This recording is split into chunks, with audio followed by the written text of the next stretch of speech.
कैसे हो बच्चों? तो चलो, पिछली क्लास में मैंने क्या बताया था आप लोगों को? मिड पॉइंट फार्मूला आज हम बताएंगे। पिछली क्लास में मैंने आपको डिस्टेंस फार्मूला बताया था बच्चों। तो मैंने बताया था कि डिस्टेंस फार्मूला किस तरीके से निकालते हैं। तो आई होप कि आप अच्छे से समझ गए होंगे और आपने उस पर बेस्ड बहुत सारी क्वेश्चंस जो होंगे वो आपने बनाई होंगी। आज मैं सेक्शन फार्मूला की बात करूँगा बच्चों कि सेक्शन फार्मूला क्या है। तो देखो, आज सेक्शन फार्मूला को ड्राइव भी करना आप सीखेंगे। अभी तक केवल आप रट रहे थे।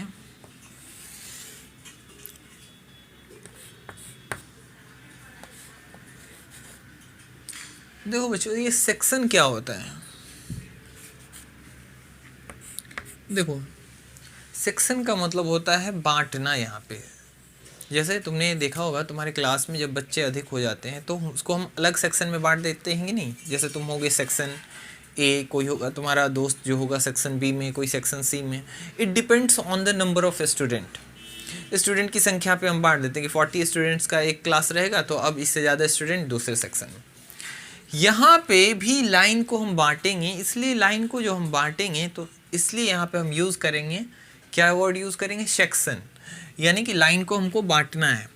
अब यहाँ जब हम बांटेंगे बच्चों, तो ये 2 भाग हो सकती है, 2 से अधिक भाग भी हो सकती है। लेकिन अभी पहले तुम अगर ये जान जाओ कि किसी भी 2 पार्ट में लाइन को बांटने का तरीका, तो फिर हम इससे अधिक पार्ट में भी जब बांटना होगा तो हम बांटेंगे। ट्राइसेक्ट आएगा, बाइसेक्ट आएगा, तो बाइसेक्ट तो इसी में हम कर लेंगे। तो आओ बात करते हैं कि मान लेते हैं एक पॉइंट क्या है बच्चों? P। एक पॉइंट P है जो कि ए बी लाइन को 2 पार्ट्स में क्या करता है बच्चों? बांटता है। कितने पार्ट्स में? 2 पार्ट्स में। ये इक्वल पार्ट्स में बांटता है ऐसा मैं नहीं कह रहा, क्योंकि तब तो हम बाइसेक्ट बोलते हैं। P कोई भी पॉइंट है और ये इनको क्या कर रहा है बच्चों? इस लाइन को बांट रहा है। अब तुम्हें कोई दिक्कत नहीं मैं x पहले लिखूं और y बाद में, तो तुम्हारी सारी प्रश्नों के उत्तर मैंने कल दिए थे कि क्यों हम x पहले और y बाद में लेते हैं। चलो बच्चों, तो मान लेते हैं कि हमारा एक लाइन है ए बी। क्या है? एक लाइन ए बी है जिसमें ए का कोऑर्डिनेट हमने लिया है x1 y1, क्योंकि कोई भी कोऑर्डिनेट जो हम 2D फिगर पे लेंगे बच्चों तो वो क्या आएगी? x और y के फॉर्मेट में। अगर 3 आए यानी कि 3 डायमेंशनल ऑब्जेक्ट हो तो 3 होगी x, y और z। पहले मैंने बताया था कि x को क्यों लेते हैं और इनकी जगह फिक्स है क्यों? तो यहाँ चूँकि 2 ही कोऑर्डिनेट है तो हमें z नहीं चाहिए। क्यों x की कोऑर्डिनेट फिक्स की और y की? क्योंकि नहीं अगर ये होता तो लोग कंफ्यूज हो सकते थे। और दूसरी बात कि x पहले क्यों लेते हैं? क्योंकि अल्फ़ाबेट में ये पहले आता है, ये वजह थी। अब चलो, अब हम बात करेंगे क्या बच्चों कि एक पॉइंट है जो कि A और B को जोड़ने वाली जो एक लाइन है उसको क्या करता है? डिवाइड करता है 2 भाग में। और कैसे? तो ये मान लेते हैं हम m, ये रेशियो का साइन है बच्चों, m/n के रेशियो में। किस रेशियो में डिवाइड करता है? m/n के रेशियो में। ठीक है, अगर आपको नहीं दिख रहा है तो मैं इसको थोड़ा बड़ा, लेकिन अभी आप फिगर उतार लो, अभी मुझे इसमें कंस्ट्रक्शन करना है कुछ। m/n में डिवाइड करता है। चलो बच्चों, अब तुम्हें क्या करना है मुझे बताओ। यहाँ x1 y1 है, डैट मीन्स इसके नीचे यहाँ पे x कोऑर्डिनेट ये क्या होगा? x1। तभी तो ये पॉइंट पे ये x की जगह पे x1 आया, और ये यहाँ पे क्या होगा बच्चों? y1। ठीक उसी तरीके से इस पॉइंट की भी कोऑर्डिनेट कर लो, x y है, डैट मीन्स ये होगा x, और यहाँ से ये दूरी क्या रही होगी बच्चों? y। यहाँ पे क्या है? x2 y2, तो ये पॉइंट हमारी क्या होगी? x की जगह पोजीशन x2 और y2 है, तो ये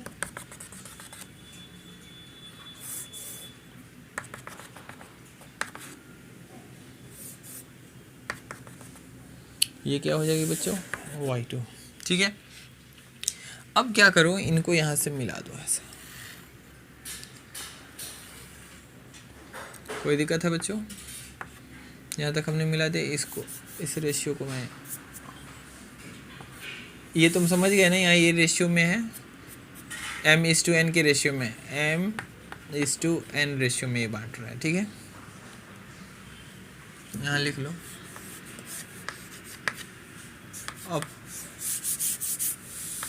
a point P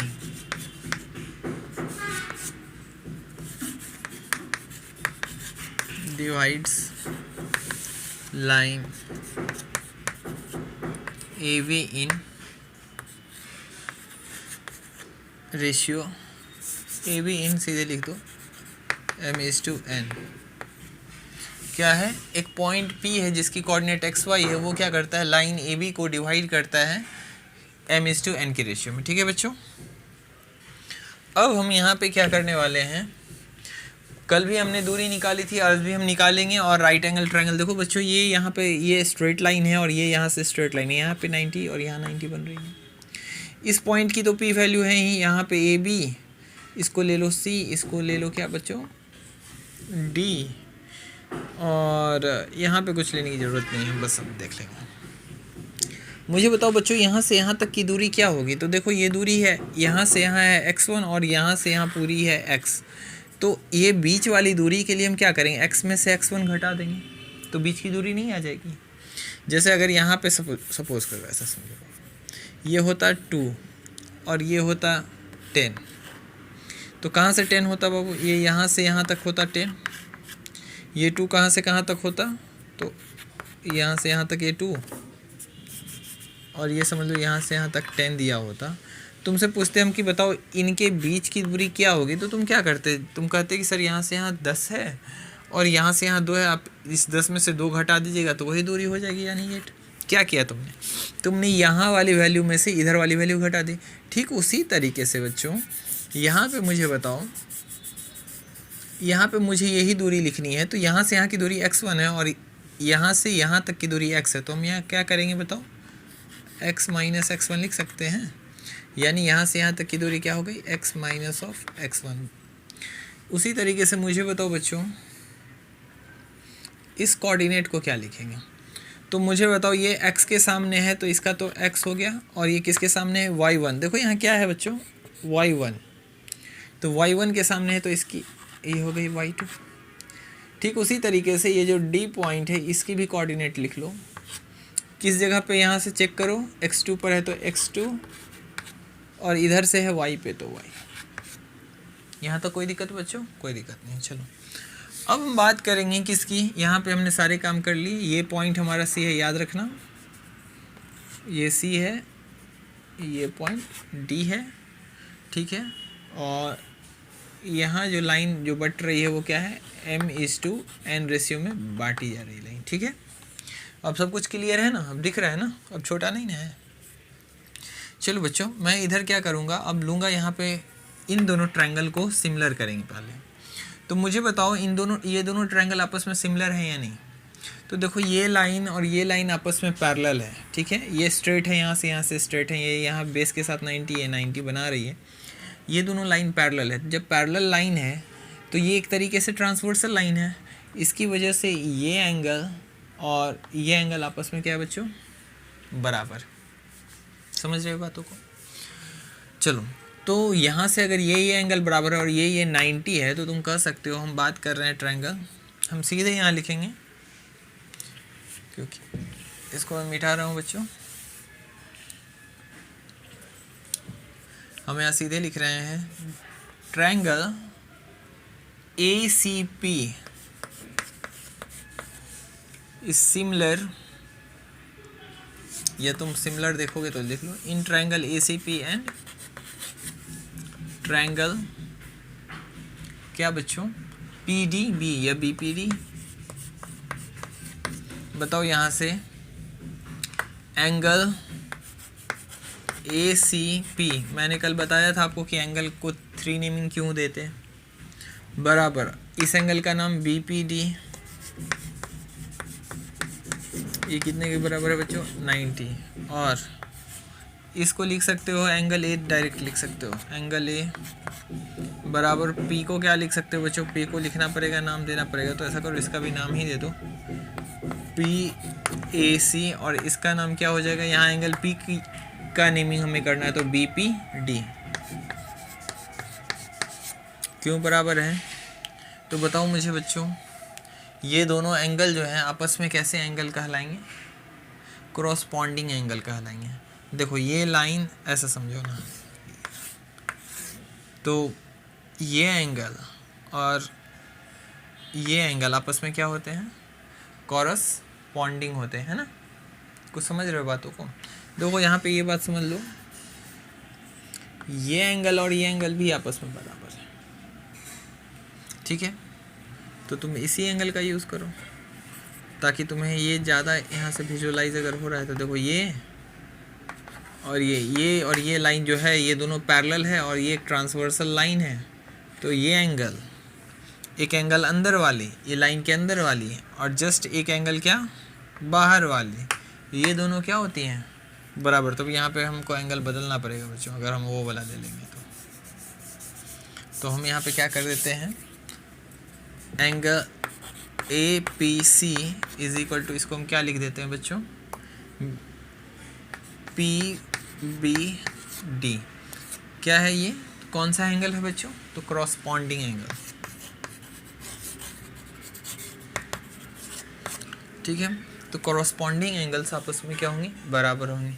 अब अगर ये दोनों बराबर है आपस में तो यहाँ लिख सकते हैं ट्रायंगल ACP इज सिमिलर, देखो सिमिलर का साइन है ये बच्चों, ACP इज सिमिलर टू क्या, ट्रायंगल BPD बाय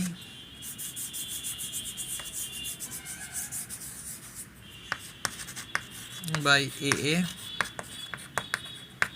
सिमिलैरिटी, ठीक है। अब वो हमारा फिगर ख़राब कर देगा। यहाँ तक समझ गए। अगर जब दो ट्रायंगल सिमिलर होते हैं बच्चों तो मुझे बताओ क्या कॉन्सेप्ट होता है, इनके साइडों का रेशियो क्या होता है, बराबर। देखो यहाँ जगह नहीं है तो मैं इसको इरेज करके आगे की स्टेप लिख रहा हूँ। तुम यहाँ तक अगर उतार लिए हो तो मैं इसको इरेज करता हूँ बच्चों।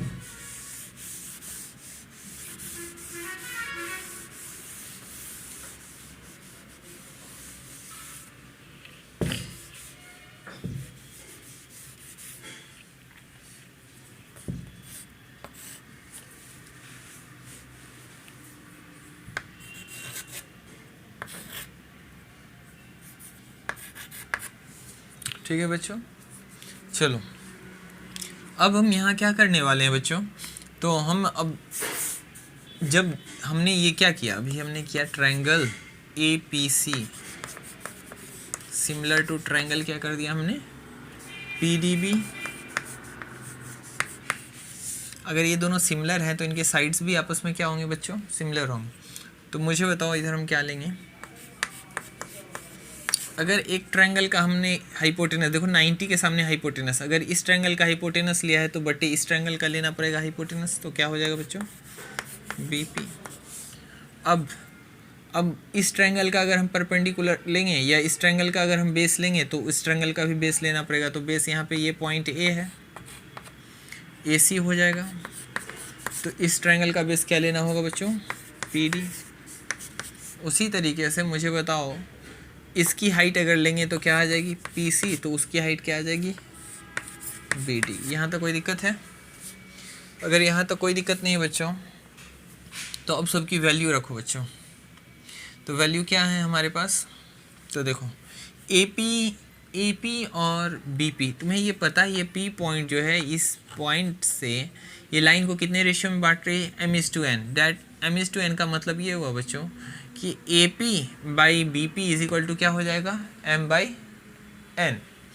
तो AP हो जाएगी, AP के साइड है M वाला पोर्शन, इस साइड है लाइन के, तो ये इधर हो जाएगा AP के लिए M, और ये N किसके लिए हो जाएगा, BP के लिए।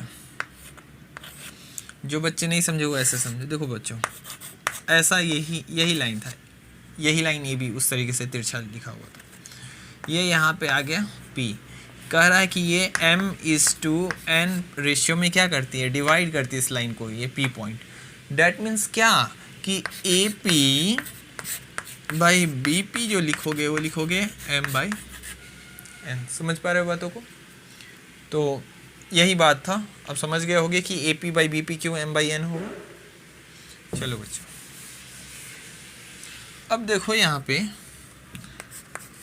AC की दूरी हमने यहाँ पे फाइंड कर ली है, x माइनस क्या है x1, और PD किधर है बच्चों, PD की अगर दूरी नहीं पता है तो यहाँ देखो, मुझे ये दूरी चाहिए बच्चों, ये दूरी। तो हम क्या करेंगे, यहाँ से यहाँ तक की दूरी x2 है, और यहाँ से यहाँ तक की दूरी x है, और यहाँ से यहाँ तक की दूरी x2, और मुझे ये दूरी चाहिए। तो इस x2 में से ये x घटा देंगे तो मुझे ये दूरी नहीं मिल जाएगी। अब देखो यहाँ m/n को हम मिटा रहे हैं, जगह नहीं है यहाँ पे, तो इसको हम लिखेंगे x2 माइनस x, ये हो जाएगी हमारी दूरी, तो ये हो जाएगी।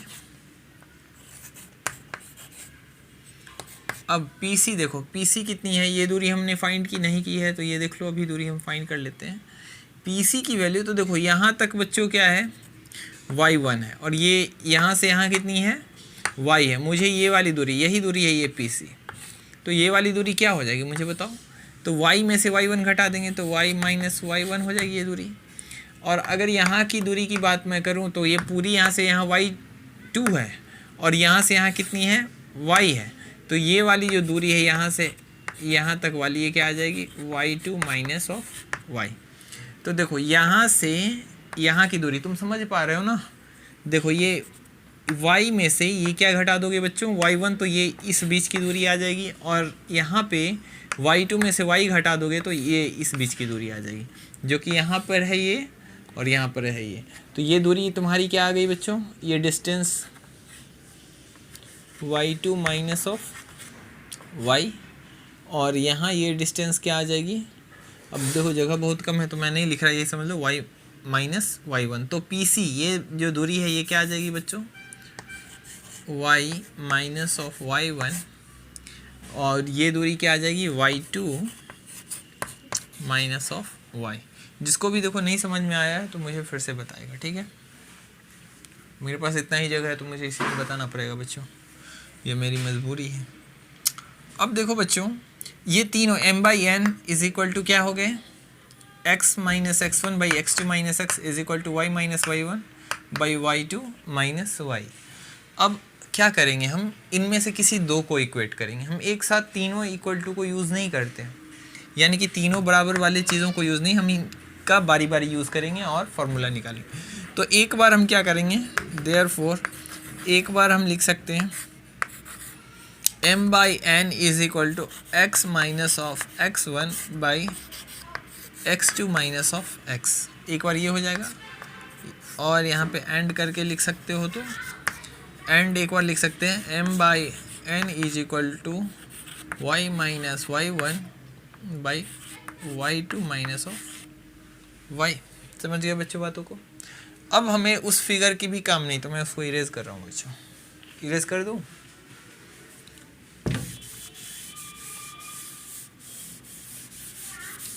समझो बातों। अब देखो हमारे पास जो आया है दो चीज़, उसमें से हम एक को सॉल्व करेंगे। तो m/n हमारे पास क्या आया है, पहला ये वाला term x minus of x1 by x2 minus of x। अब क्रॉस मल्टीप्लिकेशन करो बच्चों, तो बताओ यहाँ पे क्या हो जाएगा, m into x2 minus of x बराबर ये हो जाएगा n into x minus of x1। अब यहाँ तुम क्या लिखोगे, mx2 minus of mx equal to nx minus of nx1। समझ पा रहे हो बातों को। अब x वाली टर्म को एक तरफ ले आओ, और ये x के साथ जिसमें 1 2 लगा हुआ है उसको उधर ले जाओ। तो x वाली टर्म हमारे पास कौन कौन है बच्चों, तो देखो ये ऐसा करो mx2, और इधर से इसको ले आओ, तो ये प्लस nx क्या आ जाएगी 1, और यहाँ nx है जिसमें x में कुछ भी नहीं लगा हुआ है, 1 2 कुछ नहीं, सिर्फ सिंपल x और x में, उनको एक तरफ। तो ये m माइनस है तो इसको कर लो प्लस mx। अब देखो बच्चों इसको लिख दो mx, ऐसा करो। अब इधर वाले जो टर्म है उनको इधर लिख लो, mx plus nx। Total term जब इधर लिख लेंगे तो इधर के टोटल टर्म इधर लिख देंगे, तो हमें कोई भी साइन चेंज करने की ज़रूरत नहीं है। अब यहाँ से क्या कॉमन ले लो, x, तो यहाँ क्या बच जाएगा बच्चों, m प्लस n, यहाँ पे जो है उसको रहने दो mx2 क्योंकि यहाँ कुछ कॉमन नहीं है, nx1। यहाँ से x बराबर मुझे बताओ बच्चों क्या हो जाएगा, mx2 प्लस nx1 बाई ये m प्लस n यहाँ पे डिवाइड में आ जाएगी। तो ये रहा x कोऑर्डिनेट, आ गया हमारा x कोऑर्डिनेट।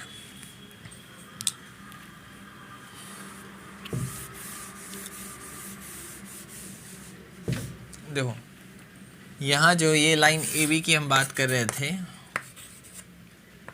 और ये P पॉइंट यहाँ ये x और y में डिवाइड कर रहा था और रेशियो क्या थी, m:n।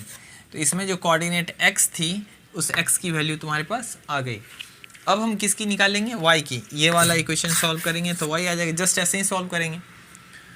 तो जब ऐसे ही तुम सॉल्व करोगे तुम्हें वैल्यू क्या मिल जाएगी, y की। और देखते हैं इसको कैसे करते हैं। इसको मैं इरेज करूँ बाबू, ये तुमने उतार लिया, चलो सिंपल है, लेकिन तुम लोग तो खुद से कुछ करोगे नहीं। देखो and m/n is equal to, मुझे बताओ बाबू क्या है, y minus of y1 by y2 minus y। अब क्रॉस मल्टीप्लिकेशन करो तो यहाँ m into y2 minus y is equal to n into y minus of y1। ये क्या आ जाएगी बच्चों, my2 minus of my equal to ny minus of ny1 my2। यहाँ पे इसको ले आओ इधर, ny1, ये क्या हो जाएगा प्लस में बच्चों, ये माइनस ny1 इधर आएगा तो प्लस में, इधर ny और ये माइनस my गया तो प्लस my। अब देखो बच्चों यहाँ पे इनको इधर लिख लो, ny प्लस ऑफ my बराबर my2 प्लस ny1। यहाँ से y कॉमन ले लो बच्चों तो क्या बचेगा, n प्लस ऑफ m बराबर my2 प्लस ny1।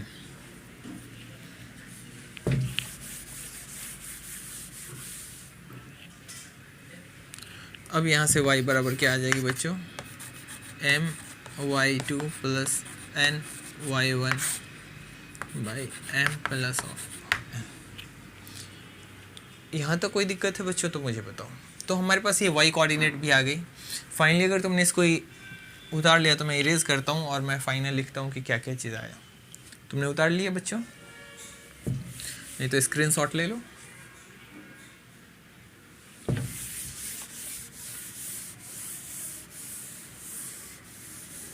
अब देखो बच्चों मैंने क्या बताया वो समझो। अभी हम x और y की वैल्यू निकाले, सेक्शन फार्मूला में यही होता है, तुम्हें दिखाया जाता है mx2 plus of nx1 by m plus n जो हमने निकाला, y बराबर my2 प्लस n बटे m प्लस ऑफ n। देखो बच्चों x और y वाले में कोई एक भी अगर तुम्हें याद हो जाती है तो जहाँ x2 है वहाँ पे y2 कर देना है, जहाँ x1 है वहाँ y1 कर देना है और m प्लस n नीचे सेम ही रहने वाला है। तो जब y की हम लिखेंगे तो जहाँ पे अगर तुमने x की याद कर ली है तो y वाले में सिर्फ क्या कर देना है, वहाँ y लगा देना है। ठीक है बच्चों। अब देखो बातों को कि आखिर हमने क्या देखा था कि एक लाइन थी, या ऐसा तो हमने ये तो समझाने के लिए था, ऐसा समझो कि क्वेश्चन तुमसे क्या पूछता है ये समझो। तुम सोच रहे हो ये करने का फ़ायदा क्या है। तो तुमसे क्वेश्चन में दिया रहेगा, जैसे इसको अभी एग्जांपल से ही समझो कि एक कोऑर्डिनेट है 2,4 और बी एक कोऑर्डिनेट है 3,5। अब कहेगा पी एक पॉइंट है जो कि इनको रेशियो में डिवाइड कर रहा है। कितने रेशियो में डिवाइड कर रहा है बच्चों, तो दिया हुआ है तुमको 1:2 में डिवाइड कर रहा है। कितने रेशियो में। अब कहेगा कि ठीक है ये डिवाइड तो कर रहा है, बट आपको क्या करना है, आपको फाइंड करना है इस पी की कोऑर्डिनेट। जैसे ये तो ये रेशियो होना है आ गई। अब आपसे कहेगा कि find the coordinate of P. तो P की कोऑर्डिनेट बताइए। तो अब यहाँ देखो, यहाँ पे जो ये x है, इस पॉइंट पे जो P है, इस P का अपना कोऑर्डिनेट होगा ना, यही कोऑर्डिनेट x और y है, यही उसी की वैल्यू यहाँ पे आती है कि ये जो पॉइंट P है जो इस AB लाइन को 1:2 रेशियो में डिवाइड कर रहा है, उसका x अगर आया तो ये P का x आएगा और ये y आएगी, तो ये P की y कोऑर्डिनेट की वैल्यू आएगी। समझ गए? अब यहाँ पे देखो, इसको अगर मुझे सॉल्व करना हो तो हम यहाँ लिखेंगे क्या, सीधे मैं सॉल्व करता हूँ बच्चों। ये तो तुम्हारे फॉर्मूला हो गए, तो तुम क्या लिखोगे, x इज इक्वल टू, तुम यहाँ लिख सकते हो सीधे कि बाय सेक्शन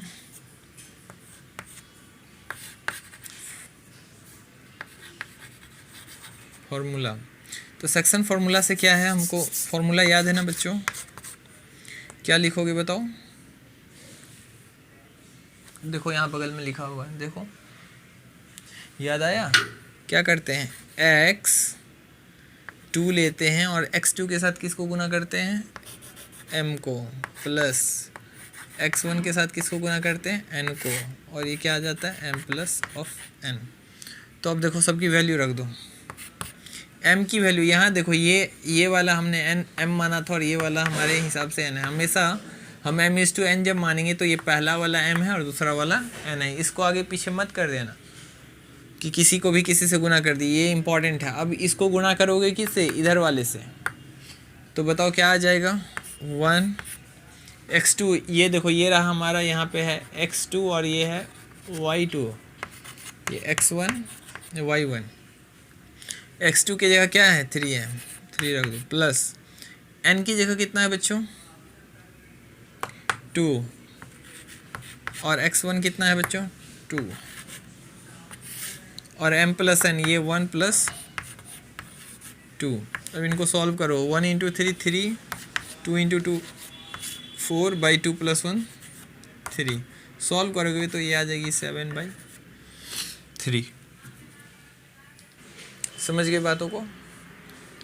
अगर तुम बातों को समझ गए हो तो अब देखो, तो x की वैल्यू आ गई हमारे पास कितनी, 7/3। तो हमारा यहाँ से x कोऑर्डिनेट आ गया। अब हम y निकाल लेंगे, तो हमारा x आ गया क्या, 7/3।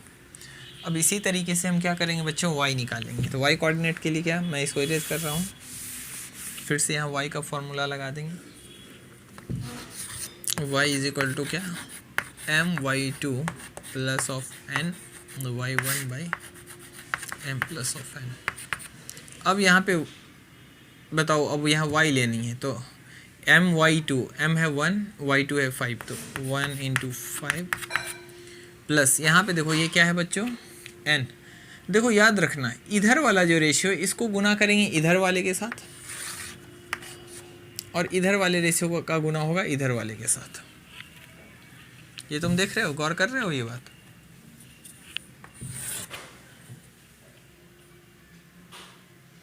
तो और देखो यहाँ पे, तो my2 की जगह यहाँ पे 5 था, तो देखो यहाँ पे m/1 इधर वाले रेशियो से हम गुना कर रहे हैं इधर वाले को, और ये जो n यानी कि यहाँ 2 जो है इससे गुना करेंगे इधर वाले को। यहाँ पे y1 क्या है बच्चों, 4 है, तो यहाँ पे n पहले लिखोगे 2 इंटू y1 कितना है, 4 बाई m प्लस n है, तो 1 प्लस 2 ही यूज़ होगा। अब यहाँ बच्चों क्या आ जाएगी, 5 प्लस 4 इंटू 2 8/3, 8 5 कितनी, 13/3।